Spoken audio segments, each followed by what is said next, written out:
एक लड़का जो अपनी ही मौसी की लड़की के ऊपर दीवाना हो जाता है, उसके साथ संबंध बनाना चाहता है और एक दिन शादी समारोह में जाता है और सेल्फी लेने के बहाने उसे एक बाथरूम की तरफ लेकर जाता है और वहां जाकर उसके साथ गलत काम करने लगता है, उसके साथ किस करता है। वो लड़की उसको तमाचा लगा देती है और उसकी वजह से उसको इतना गुस्सा आता है, वहीं पर बड़ी ही बेरहमी के साथ उस लड़की को मौत के घाट उतार देता है।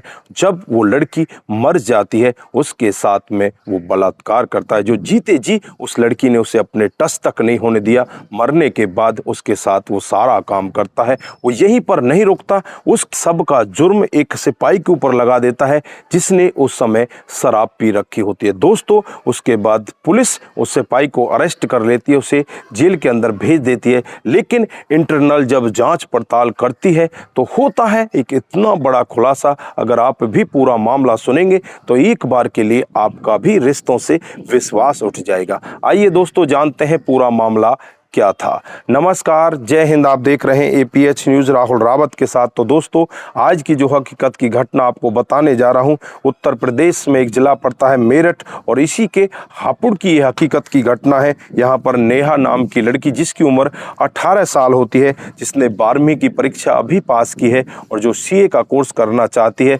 पढ़ने लिखने में बड़ी ही होशियार होती है। उसके मामा की शादी तय हो जाती है। अगले दिन उसके मामा की शादी होती है। इस सब में उसके भाई, उसकी बहन, जो भी घर परिवार के लोग होते हैं, सभी वो शादी समारोह में शामिल होने के लिए जाते हैं। इसका एक मौसी का लड़का होता है जिसका नाम विशाल, वो भी इस शादी समारोह में जाता है और शादी में शामिल हो जाते हैं। रात को करीब 8:30 बजे का वक्त होता है जब वो लड़की अचानक ही उस शादी समारोह से गायब हो जाती है। घर वाले बहुत ही ज़्यादा परेशान होते हैं। परेशान होकर इधर उधर उस लड़की को ढूंढा जाता है, लेकिन कहीं से भी उस लड़की का कोई खुलासा नहीं हो पाता। वो लड़की मिलती ही नहीं।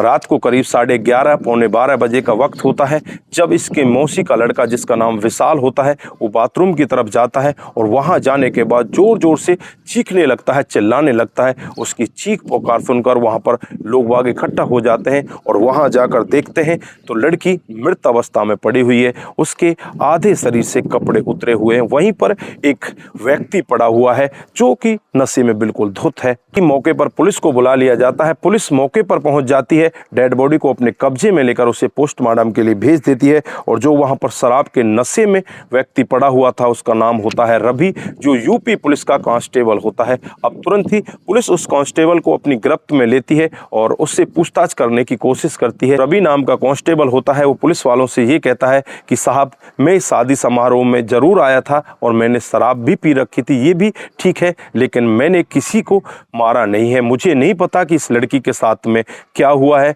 मुझे तो होश ही नहीं, मैंने थोड़ी शराब ज्यादा पी रखी थी। वो इस तरह की गुहार लगाता है। वहां पर जो लोग बाग होते हैं वो पुलिस के ऊपर बहुत ज्यादा दबाव बनाने लगते हैं। पुलिस से कहने लगते हैं कि ये तुम्हारी पुलिस का सिपाही है, इसलिए तुम इसके साथ सख्ती से पेश नहीं आ रहे। इससे सख्ती के साथ पूछा जाए तो ये सारा जुर्म कबूल कर लेगा। और जो वहाँ पर उसकी मौसी का लड़का होता है विशाल, वो भी बहुत ही ज़्यादा तेज़ी के साथ उससे कहता है कि तू तो बहुत बड़ा दरिंदा है, तूने तो एक लड़की को जीते जी मौत के घाट उतार दिया। उसके बाद आसपास के लोगों से भी पूछताछ की जाती है। एक व्यक्ति बताता है कि शाम को करीब 8:30 बजे का वक्त होता है जब मैंने इस लड़की को इस विशाल के साथ सेल्फी लेते हुए देखा था। ये बाथरूम की तरफ खड़े होकर सेल्फी ले रहे थे। पुलिस के लिए इतना सा सबूत मिलता है कि ये सेल्फी ले रहे थे। उसके बाद वो लड़की गायब हो जाती है। पुलिस फिर उस विशाल को अपनी गिरफ्तारी में लेती है और गिरफ्तारी में लेने के बाद अपने रवैये से, अपनी शक्ति के साथ उसे पूछताछ करती है तो विशाल थोड़ी देर में टूट जाता है। सारी सच्चाई एक रटे रटाए तोते की तरह बताने लगता है। विशाल बताता है कि साहब, जब से मैंने अपनी इस मौसी की लड़की को देखा, मैं इसकी खूबसूरती का इस कदर दीवाना हो जाता हूँ, मैं इससे प्यार करने लगता हूँ। सेल्फी के बहाने मैं इसको जरूर लेकर जाता हूँ और वहाँ जाने के बाद मैं इसको किस कर देता हूँ। किस करने के बाद ये मेरे को एक तमाचा लगाती है और मेरे से कहती है कि तेरे को शर्म नहीं आती, मैं तेरी बहन हूँ और तू इस तरह से मेरे साथ में किस कर रहा है।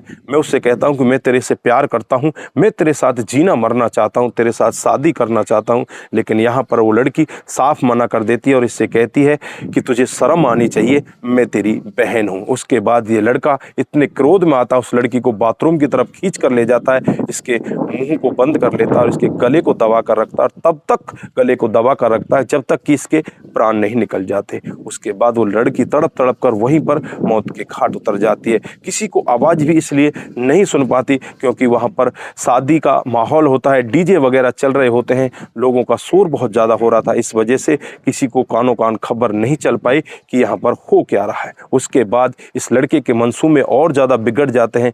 उस लड़की के कपड़ों को उतारता है और मरी हुई लड़की के साथ वो बलात्कार करता है। दोस्तों, जो लड़का अब तक ये कह रहा था कि क्रिमिनल को जल्द से जल्द पकड़ा जाए, वही सबसे बड़ा क्रिमिनल होता है। पुलिस तुरंत ही उसे अपनी गिरफ्त में लेती है। गिरफ्त में लेकर तमाम धाराएं उसके खिलाफ लगा दी जाती हैं और उसे जेल के अंदर बंद कर दिया जाता है। इधर जो रवि नाम का कांस्टेबल होता है, उसे बाइज्जत बरी कर दिया जाता है। दोस्तों, यहाँ पर अगर ये सच्चाई नहीं उजागर हो पाती तो वो क्रिमिनल कभी भी नहीं पकड़ा जाता। यहाँ पर पुलिस की सूझबूझ के कारण ही एक अपराधी को पकड़ लिया जाता है और एक निर्दोष को छोड़ दिया जाता है। दोस्तों, नहीं तो यहाँ पर ऐसा होता, एक निर्दोष सदा सदा के लिए जेल के अंदर चला जाता और एक अपराधी खुलेआम अपराध करके वैसे ही घूमता रहता। तो दोस्तों, इस घटनाक्रम पर आप क्या बोलना चाहते हैं? आपकी जो भी राय है एक बार कमेंट बॉक्स में जरूर दीजिएगा। दोस्तों, इस घटनाक्रम को सुनाने का उद्देश्य सिर्फ आपको जागरूक करना है, आपको बताना है कि हमारे समाज में इस तरह की घटनाएं भी हो रही हैं।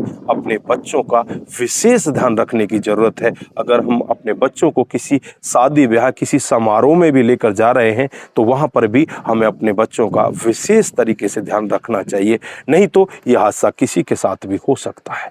दोस्तों, आप जहां भी रहें सतर्क रहें, सावधान रहें और ऐसे क्राइम को अपने आसपास ना होने दें।